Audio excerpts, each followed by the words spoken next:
Corria o século 400 a.C. Na Grécia, o jovem ateniense Aristóteles era forte, atlético e praticante de ginástica olímpica. Daí o seu apelido de Platão, do grego largo, amplo. Dizem que inventado por seu treinador Ariston de Argos. Filho de tradicional família de políticos, descendente do poeta e legislador Solon e de Cadmus, o último rei de Atenas, Aristóteles, o Platão, viveu a fase áurea da democracia ateniense. Recebeu esmerada educação com vistas à prática política. Porém, as alternâncias de facções no poder o fizeram prudentemente manter-se à distância de cargos públicos, enquanto formulava, entre outras coisas, a sua teoria do governante filósofo. Teoria que por 3 vezes ao longo da sua vida ele tentou, sem sucesso, persuadir os soberanos de Siracusa a colocar em prática, até ser preso e vendido como escravo em Egina, resgatado na última hora por amigos. Além de também se dedicar à pintura e à poesia, Platão escreveu textos corais e tragédias para teatro, hoje perdidos, só abandonando a dramaturgia aos 20 anos, quando se tornou o mais dedicado discípulo de Sócrates, na época com idade de 60 anos. 2 décadas mais tarde, Platão fundou a sua própria academia, nos arredores de Atenas, inspirada nas chamadas comunidades pitagóricas. Considerada por muitos a primeira universidade, a Academia de Platão ensinava filosofia e matemática, inclusive para as mulheres, um avanço para a época. E abrigou como professor durante 20 anos o filósofo Aristóteles. Do talento literário para as artes cênicas, provavelmente originou-se o seu gosto pelo diálogo, formato que definiu o seu legado de mais de 35 escritos filosóficos.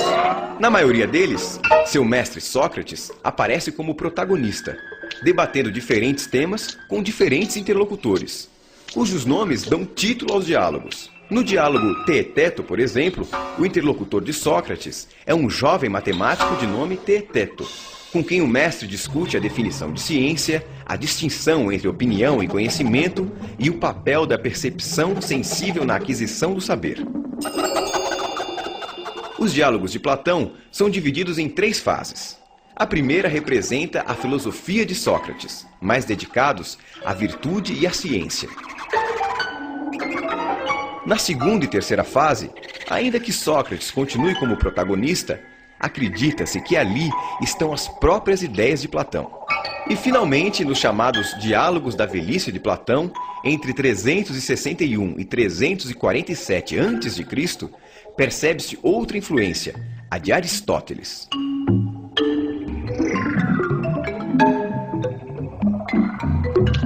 Os 2 trabalhos mais importantes de Platão são a sua teoria política e a teoria das ideias ou das formas, que ele desenvolveu em vários diálogos.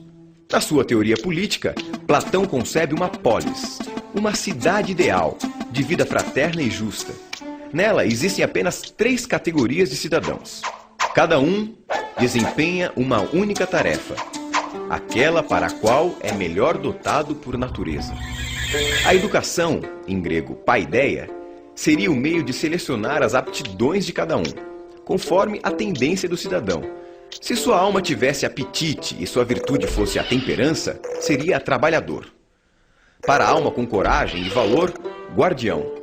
E para com razão e sabedoria, governante filósofo, estágio máximo que o cidadão só atingiria após muitos anos de estudo.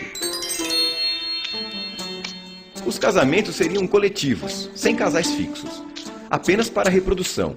E as crianças, filhos da comunidade, criadas pelo Estado. As mulheres não sofreriam discriminação, nem haveria qualquer diferença entre os sexos, inclusive para o serviço militar.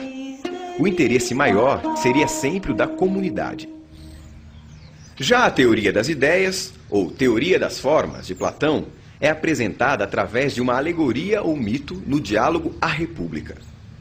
O famoso mito da caverna é uma metáfora sobre a ilusão do mundo sensível, isto é, aquele apreendido pelos sentidos, em contraposição ao mundo inteligível, o apreendido pelo intelecto. Imagina homens numa morada subterrânea, em forma de caverna, com uma entrada aberta à luz. Desde a infância, de pernas e pescoços acorrentados. Não podem mexer-se, nem ver senão o que está diante deles. A luz chega-lhes de uma fogueira acesa numa colina, por detrás deles. Entre o fogo e os prisioneiros passa uma estrada e um pequeno muro, por onde homens transportam objetos de toda espécie.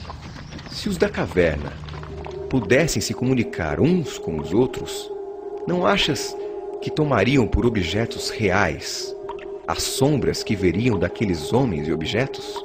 Tais homens não atribuirão realidade senão as sombras? Sócrates conta ainda que certo dia um desses prisioneiros foge da caverna, quase cegando com o sol lá fora.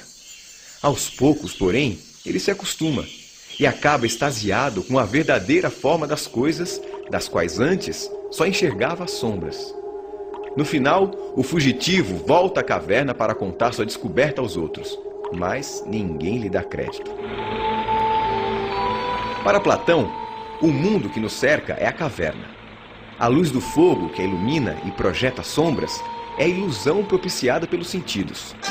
O prisioneiro fugitivo é o filósofo. E a subida à região superior é a ascensão da alma ao mundo inteligível, ao sol do conhecimento. Platão acredita que tudo o que existe no mundo sensível, de pessoas a animais, de conceitos abstratos, como por exemplo o bom, o belo, a vagalumes, tudo mesmo existe antes em um mundo inteligível, ideal, onde fica a sua ideia perfeita correspondente.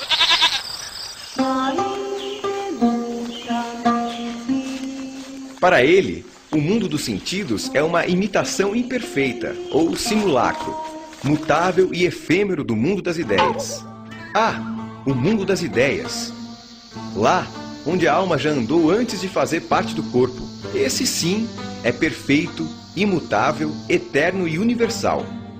Assim, a ideia de cavalo, por exemplo, é perfeita e nunca muda. Seja um baio, um crioulo, um puro sangue, um percheron, um andaluz, um manga larga ou um pangaré. Platão morreu aos 81 anos na academia.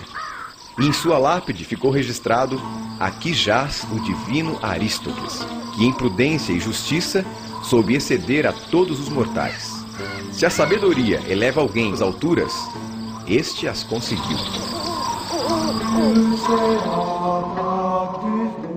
Quizá